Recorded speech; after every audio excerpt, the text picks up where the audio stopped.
Introducing the all-new Italiano range of pizza. Pizza Ultimo. Pizza Hut.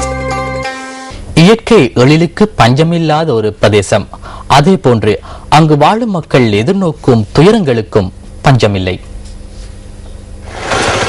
அக்குரணையிலிருந்து குறுகொட ஊடாக பங்குல்லாமட செல்லும் பிரதான வீதியே இது. தினமும் அதிக எண்ணிக்கையிலானோர் இந்த வீதியை பயன்படுத்துகின்றனர். சுமார் 3 கிலோமீட்டர் வரை இந்த வீதியின் நிலைமை இவ்வாறே காணப்படுகின்றது.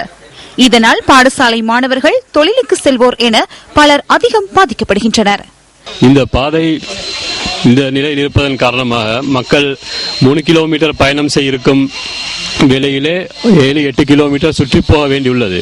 இதனால் அவசியமாக செல்லக்கூடிய நோயாளி கூட சில சமயம் மோசமான நிலைக்கு உட்பட வேண்டிய சாத்தியங்கள் ஏற்படுகின்றன.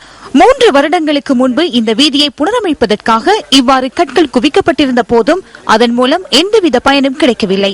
பாதையில் இப்ப கல்லு கொண்டு வந்து போட்ட இடங்களில் இப்ப கல்லுக்கு மேல எல்லாம் மரங்கள் எலும்பி மரங்கள் கூட பூத்து காய்க்கும் அளவுக்கு வளர்ந்து போய்த்திருக்கிறது. கல்லெல்லாம் அடிப்பட்டு போயிருக்கின்றது.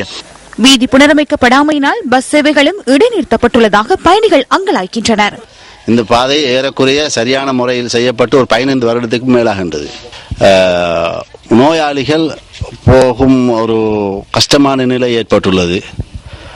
இங்கு பஸ் சேவை 2 உள்ளது. அதில் அரசாங்க பஸ் வந்து மிகவும் கஷ்டமான நிலையில் அது இங்கே உள்ள டிரைவர்னால ஒரு அளவுக்கு கஷ்டப்பட்டு ஓடுறாரு. அது கிழமையில ஒரு நாள் 2 நாள் தான் முழுமையாக ஓடிக்கொண்டிருக்கின்றது. அது ஸ்கூல் பிள்ளைகள் அதனால் பெரும் பாதிப்புக்குள்ளாக இருக்கிறார்கள். இந்த வீதியை புனரமைப்பதற்கு உரிய அதிகாரிகள் நடவடிக்கை எடுப்பார்களா?